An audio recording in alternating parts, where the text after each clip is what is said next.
उनका तो काम ही अलग है। इसलिए प्रेमियों, एक एक चीज को समझ के, ये जागने का वक्त है, अब सोने का नहीं। बहुत सो चुके। 70 साल की आजादी सोने में चली गई तो बर्बाद। अब संत महात्मा पुनः आपको जगा रहे हैं। जाग जाओ, चेत जाओ, होश में आ जाओ। अपने को, अपने देश समाज को समझो। अपने मानव धर्म को, मानव कर्म को जानो कि हमें क्या करना चाहिए, क्या नहीं करना चाहिए, कैसे लोगों का साथ देना चाहिए, कैसे लोगों का साथ नहीं देना चाहिए। गोस्वामी जी महाराज ने ये भी जानकारी आपको रामचरितमानस के उत्तरकांड में दी है कि सुन खगपाती ये समुझी प्रसंगा और बुध नहीं कर ये अधम कर संगा। का बुद्धिमान पुरुष कभी अधर्मियों का साथ नहीं करते। झूठ बोलने वाले, वादा खिलाफी करने वाले, दगेबाजी करने वाले के साथ कभी नहीं जाते हैं। महंगाई बढ़ाने वाले, बेरोजगारी बढ़ाने वाले, टैक्स बढ़ाने वाले, हिंसा कराने वाले, ऐसों का साथ कभी नहीं करते। आप रामचरितमानस को मानते हो, लेकिन रामचरितमानस की नहीं मानते, उसकी शिक्षा नहीं मानते। जय श्री राम के नारे लग रहे हैं, लेकिन रामचरितमानस को कोई नहीं मानता। वो कोई नहीं मानता, अपने मतलब की बात मानते कि जय श्री राम में तो सबकी आस्था, सबका विश्वास है। तो चलो इनके विश्वास, इनका ऐसे विश्वासियों के साथ में अविश्वास करो, इनको धोखा दो, धोखे में रखो। जय श्री राम के नारे लगाओ, लेकिन रामचरितमानस का एक सत्य भी नहीं है। अरे उसमें तो सच्ची राजनीति जो भगवान राम ने की थी इसी भारत भूमि पर। राम को मानते हो, राम की राजनीति भी तो मानो, तब तो मानता आपकी मानी जाएगी। राम की राजनीति क्या कह रही है कि जासुराज प्रिय प्रजा दुखारी, सोन पावा से नरक के अधिकारी। रामचरितमानस क्या कह रही है? जिसके राज्य में प्रजा दुखी है वो राजा नरक में जाएगा। क्या इन लोगों ने ये नहीं पढ़ा? श्री राम के नारे लगाए, श्री राम की मूर्ति खड़ी कर रहे हैं। रामचरितमानस को खड़ा करो, रामचरितमानस को मानस के मानस हृदय में इसको रखो, तो ये मानव समाज खुशहाल हो जाएगा। ये मूर्ति खड़े करने से खुशहाल नहीं हो रहा, क्योंकि मूर्ति कोई काम नहीं करेगी, मूर्ति कोई धर्मोपदेश नहीं देगी, मूर्ति कोई चलेगी नहीं, फिरेगी नहीं, आपको अच्छे सच्चे का ज्ञान कराएगी नहीं। ये इसमें सब बदन क्यों बर्बाद करते? इससे क्या होने वाला है? तुम्हें वोट ही लेना है तो भारत की जनता का काम करो, ये वोट तो दे ही दे। वोट कहाँ लेके जाएगी? अगर इसका काम कर दो तो वोट तुम्हारे पीछे लिए लिए घूमेगी। ये अरबों खरबों का धन ये गाड़ कर क्यों खराब करते? इससे क्या होने वाला? कुछ। इतने मंदिर बने हैं, इतनी मूर्तियां लगी हैं, तब तो कोई काम हुआ नहीं। और एक खड़ी कर दो लंबी चौड़ी तो क्या वो काम करेगी? ये सब गुमराह करने वाला है। ये वोट मांगने की, नोट मारने की नीति।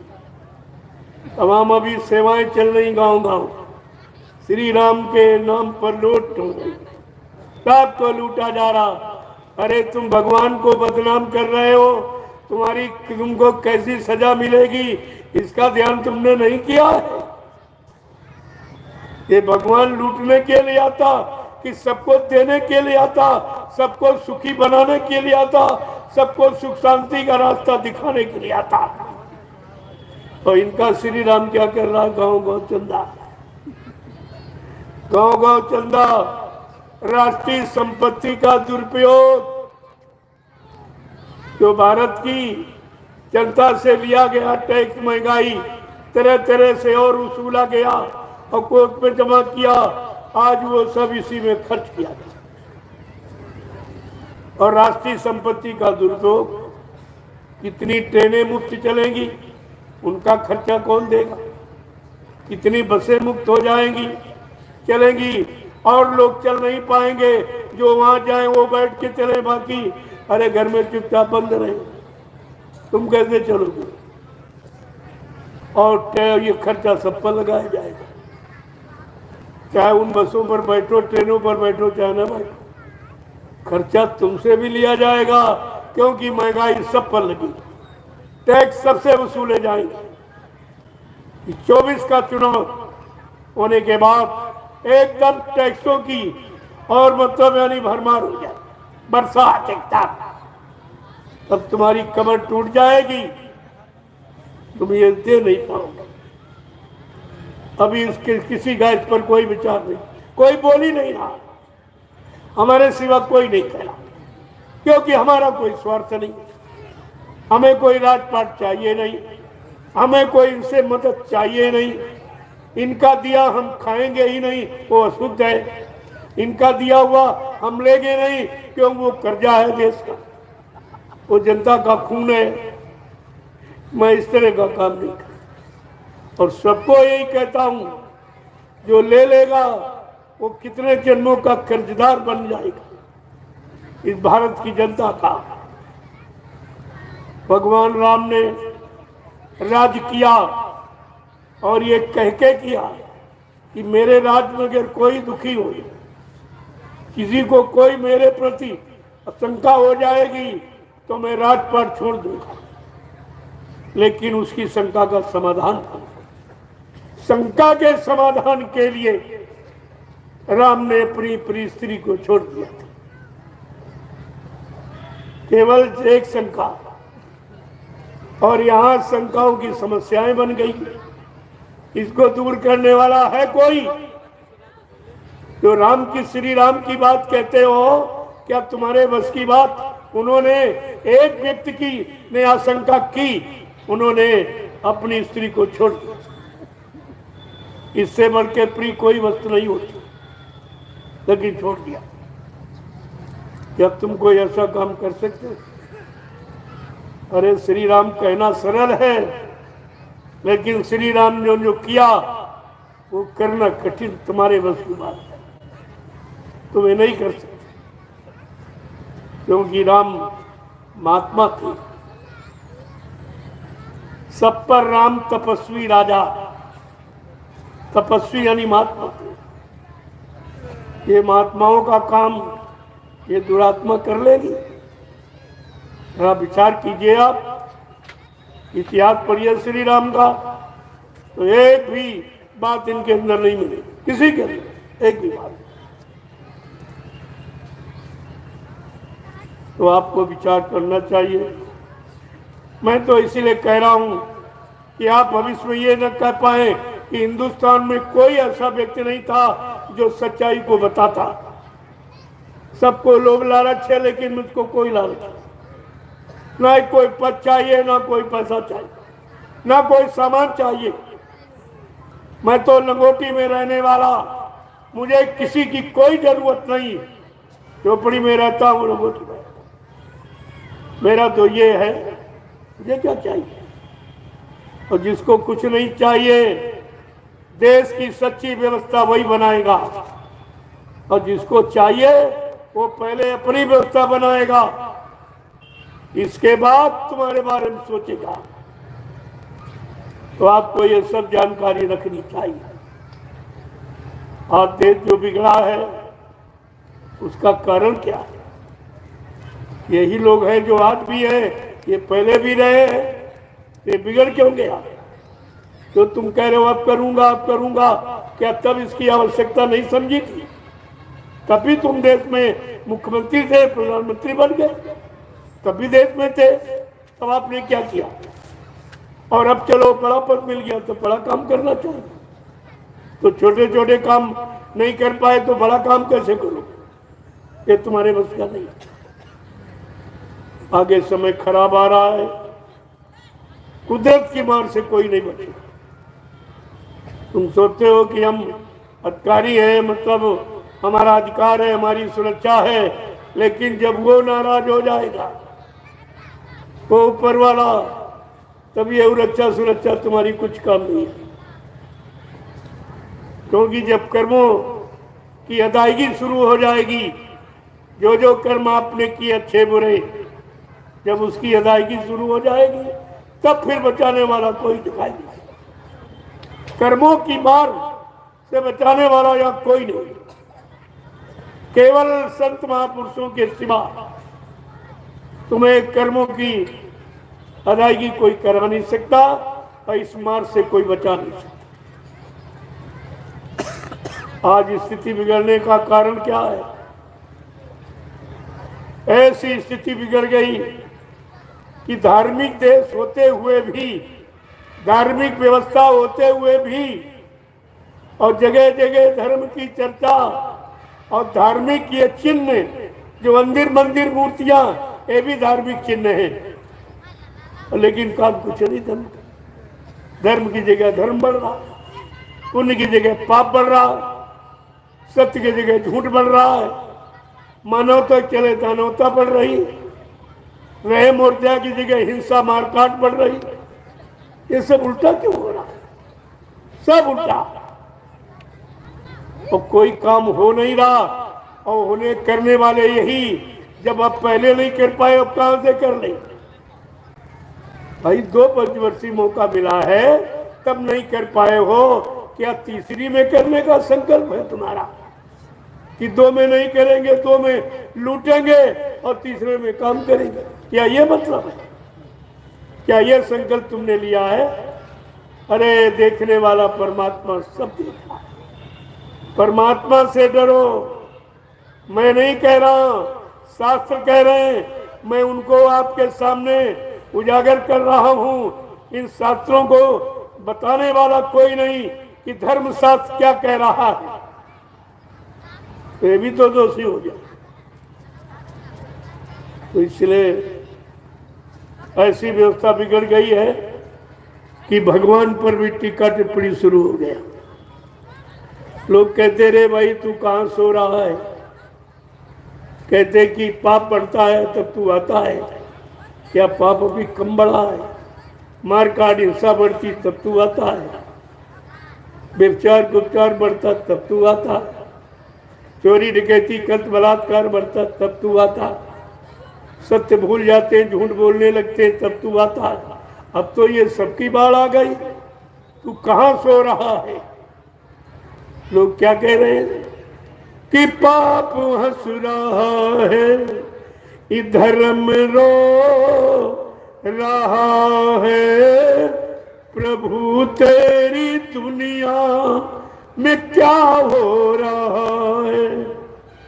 ये पाप हंस रहा है, धर्म रो रहा है, और प्रभु तेरी दुनिया में क्या हो रहा है? मंदिर यो मस्जिद में कोई नहीं जाता है। प्रेमियों, जब घर में कोई श्री राम की पूजा नहीं कर रहा, अपने घर में मंदिर बने उनमें नहीं कोई जा रहा, तो ये अयोध्या कौन जाएगा? किसके पास समय है? किसके पास किराया भाड़ा इतना है? परिवार चलाना मुश्किल है, क्या वो पूजा करने अयोध्या जाएगा? अरे घर में नहीं पूजा की तो वहां जाएगा, और फिर वहां कितने दिन कर पाएगा? परिवार बाल बच्चे देखेगा कि नहीं? तो तुम्हें तो अपने मनुष्य मंदिर में पूजा करनी चाहिए। ये सच्चा मंदिर भगवान का बनाया। उन्होंने लिखा है कि क्षिति जाल पावक भवन शरीरा, कहते स्थित जल पावक भवन समीरा, पंच तत्व या रचित शरीरा, जल पृथ्वी अग्नि वायु आकाश 5 मसालों को मिलाकर विचित्र कारीगरी से भगवान ने इस मनुष्य मंदिर को तैयार किया। ये भगवान का बनाया और ईंट पत्थर वाला इंसान का बनाया। ये बताओ वो परमात्मा तुम्हारे ईंट पत्थर वाले में आएगा कि अपने वाले में? इतना भी नहीं है सोच पाए। लाखों मंदिर बने हैं, कोई पूजा करने वाला नहीं, कोई देख रेख करने वाला नहीं, और नित्य नए बनाए जा रहे हैं। जब पिछले इतने बने उनसे कुछ नहीं हुआ, कोई धर्म नहीं आया, कोई मानव में कर्म नहीं आया, कोई अच्छे भाव विचार, अच्छा खान पान नहीं आया, अच्छे कर्म नहीं किए, तो क्या ये बड़ा मंदिर उनको सुधार देगा? अरे भाई, सुधारेगा कौन? जो बोलता होगा, जिसके पास जबान है वो सुधारेगा। जिसके पास जबान ही नहीं है, बोलने के लिए जीभ नहीं है, और देखने के लिए आंख नहीं है, सुनने के लिए कान नहीं है, वो तुम्हारी मदद करेगा? धर्मशास्त्र कह रहे हैं फिर भी उनकी नहीं मानी जा रही। धर्मशास्त्र क्या कह रहा है? बड़े बड़े साफ शब्दों में, लेकिन लोगों ने माना। नाहम बसामी वैकुंठे योगिना हृदय न चा मम भक्त्वा यत्र गायन्ति तत्र तिष्ठामि नारदा। भगवान नारद से कह रहे हैं, अरे भाई तुम कहाँ खोज रहे हो, कहाँ लोगों को बता रहे हो? मैं वहां कभी नहीं आया, न कभी हूं। मैं तो तुम्हारे सबके अंदर इस मनुष्य मंदिर में आत्मा रूप से मौजूद हूं। आत्मा परमात्मा का अंश है, अंश रूप में मैं तुम्हारे सबके अंदर बैठा हूं, और तुम वहां ढूंढ रहे हो। यानी इसका मतलब इन्होंने अभी नहीं समझा। और इतना भारी लंबा खर्चा, इसकी महंगाई तुम जीवन भर अदा नहीं कर पाओगे, इतना खर्चा। फिर ये टैक्स, महंगाई, जीएसटी लगा लगा कर तुमसे वसूला जाएगा। इसकी क्या जरूरत है? तुम अपने घर में तो पूजा करने का समय नहीं है, कहते समय नहीं मिलता, तो वहां कौन जाएगा पूजा करने? वहां क्या फ्री चला जाएगा? एक दिन फ्री बुलाएंगे और जिंदगी भर तुमको बगैर किराए नहीं जाएंगे, नहीं जा पाओगे। फिर वो मैं ब्याज के वसूलोंगे जो एक बार फ्री बैठाला तुम। यानी किस तरह की चकमा देने वाली व्यवस्था चारों तरफ फैलाई जा रही है। राजा का गुण है, ये राजा का प्रजा के प्रति ये भाव है। आपको सोचना चाहिए, विचार करना चाहिए, क्योंकि हमें सोचने विचारने के लिए मानव बुद्धि परमात्मा ने दी है। अच्छे सच्चे काम के सोचने के लिए, अच्छे बुरे काम की पहचान के लिए ये मानव बुद्धि परीक्षण का यंत्र सबको मिला, तो नहीं सोच पाए। आज स्थिति क्या होगी? अब चिल्ला रहे हैं, क्या कह रहे हैं कि पाप वह सुराहा है, धर्म रो रहा है, और प्रभु तेरी दुनिया में क्या हो रहा है? मंदिरों में जिदू में कोई नहीं जाता है, गीता रामायण की अब कोई नहीं सुनता है, कि गंगा और यमुना के तट पर धर्म सो रहा है, और प्रभु तेरी दुनिया में क्या हो रहा है? ये पाप हंस रहा है, धर्म रो रहा है, और प्रभु तेरी दुनिया में क्या हो रहा है? माता पिता की घर में कोई नहीं मान्यता है, अब तो हर घर में देखो नारी ही की चलता है। माता पिता की घर में कोई नहीं मान्यता है, अब तो हर घर में देखो नारी ही की चलता है, भाई और भाई का इस शत्रु हो रहा है। और प्रभु तेरी दुनिया में क्या हो रहा। जबकि प्रेमियों आपको सब कुछ सिखाया जा रहा है। राम और भरत मिलाप, ये भाई भाई का संबंध कैसा हो। क्या राम भरत का मिलाप सिखाया जा रहा हो। आज भाइयों में बोल चाल, भाई भाई का दुश्मन बना बैठा, भाई भाई का हक छीन रहा। ये धर्म मिलाप कहा गया। सीता और अनुसुईया की कहानी सुनाई जा रही और नारी का पतन हो गया। फिर मतलब क्या निकला। नारी का पतन हो गया। ये सब कहा चला। आपको ये सब विचार करना चाहिए, नहीं तो इतना समय खराब आ रहा है, आपका जीना मुश्किल हो जाएगा। ऐसी ऐसी जानलेवा बीमारी अगर शाकाहारी न बन पाए और शाकाहारी बनने का संदेश राजा ने न दिया तो राजा प्रजा में एकदम स्थिति खराब हो जाए, बहुत खराब। अपने आप को बीमारियों से बचा नहीं पाओ। ऐसी ऐसी जानलेवा बीमारी प्रेमियों, बीमारी गंदे खान पान और गंदे कर्मों से आती। जब गंदा खान पान करोगे निश्चित तुम्हारी बुद्धि गंदे बुरे कामों में ही निर्णय लेगी, समय खराब होगा। ये सोचना चाहिए। तो ये भाईचारा कहाँ चला।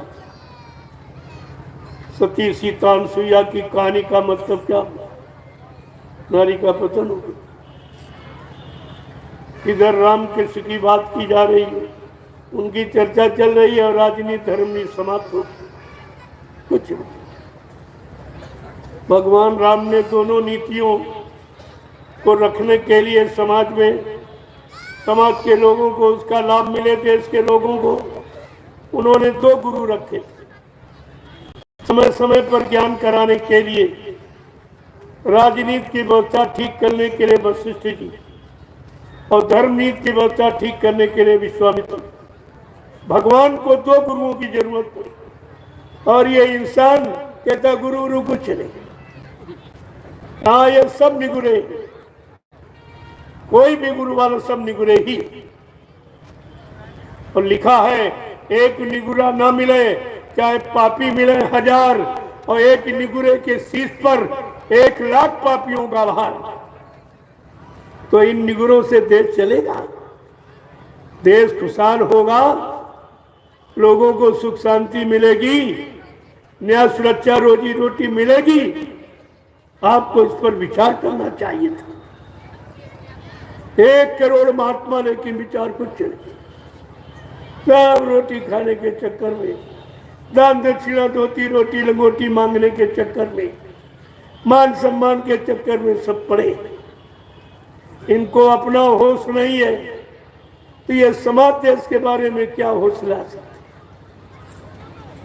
क्या कह रहे हैं आगे, स्थिति क्या है कि माता पिता की घर में कोई नहीं मान्यता है।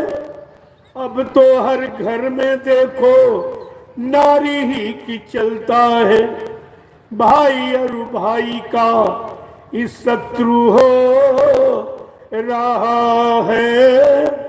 अब प्रभु तेरी दुनिया में क्या हो रहा है। ये पाप हंस रहा है कि धर्म रो रहा है। और प्रभु तेरी दुनिया में क्या हो रहा है कि सत्यता न्याय पर अब कोई नहीं चलता है।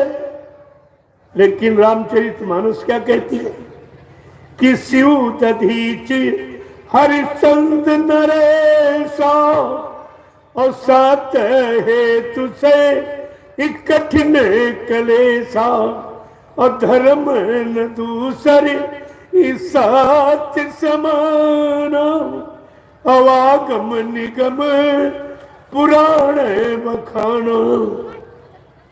रामचरितमानस कहती धर्म के साथ सत्य के अलावा कोई दूसरा धर्म नहीं। लेकिन आज कलयुग में क्या है, राजा प्रजा सब झूठे लेना झूठे देना, झूठे भोजन झूठ चबेना। आज झूठ की राजनीति खड़ी कर दी बोल बोल कर, सारी प्रजा को दुख में पहुंचा दिया, सुख शांति छीन ली, दुख में पहुंचा दिया, न्याय सुरक्षा छीन ली और कष्टों दुखों मुसीबतों में आपको डाल दिया। लेकिन विचार क्या नहीं कि सत्यता न्याय पर अब कोई नहीं चलता है।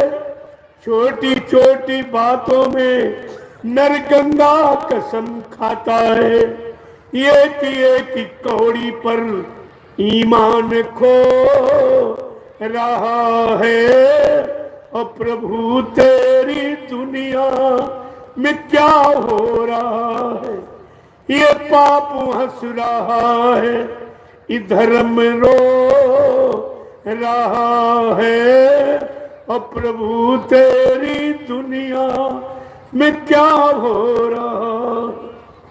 प्रेम से बोलो जय गुरुदेव। नाम किसका? प्रभु का प्यारा नाम।